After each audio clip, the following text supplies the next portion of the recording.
France ও স্পেনে দাবানল পরিস্থিতির কোনো উন্নতি হয়নি। ফ্রান্সের বর্দোর বনাঞ্চলে লাগা আগুন এখন ছড়িয়ে পড়েছে জনবসতিতে। 2 লাখেরও বেশি মানুষকে আশ্রয় কেন্দ্রে সরিয়ে নেওয়া হয়েছে। আগুন নেভাতে মোতায়েন করা হয়েছে সামরিক বিমান।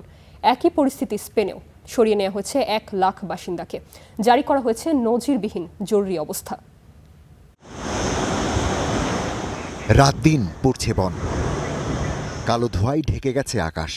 ফ্রান্সের দক্ষিণ পশ্চিমাঞ্চলে দাবানল ক্রমশ এগিয়ে যাচ্ছে উপকূলীয় পর্যটন শহর বর্দোর দিকে। প্রতি মুহূর্তে দিক পাল্টানো বাতাস এই আগুনকে নিয়ে যাচ্ছে নিয়ন্ত্রণের বাইরে। ইতোমধ্যে জিরন্দ ও লদ অঞ্চলের প্রায় 2 লাখ মানুষকে সরিয়ে নেওয়া হয়েছে।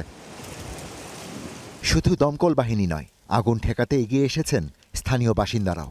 আগুনের বিস্তার ঠেকানোর চেষ্টা করছেন তারা। কেউ আবার দমকলের ট্যাঙ্কারে দিচ্ছেন পানির যোগান। আমরা সাহায্য করতে এসেছি।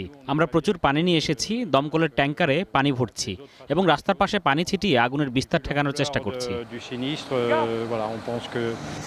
আগুন নিয়ন্ত্রণে মোতায়েন করা হয়েছে সেনাবাহিনী, সাথে সামরিক বিমান F-400M।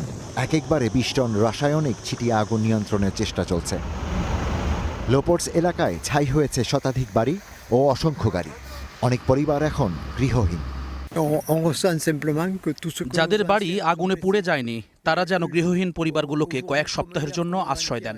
এই সংকটে পুরো শহরকে একটা পরিবারের মতো একসঙ্গে থাকতে হবে।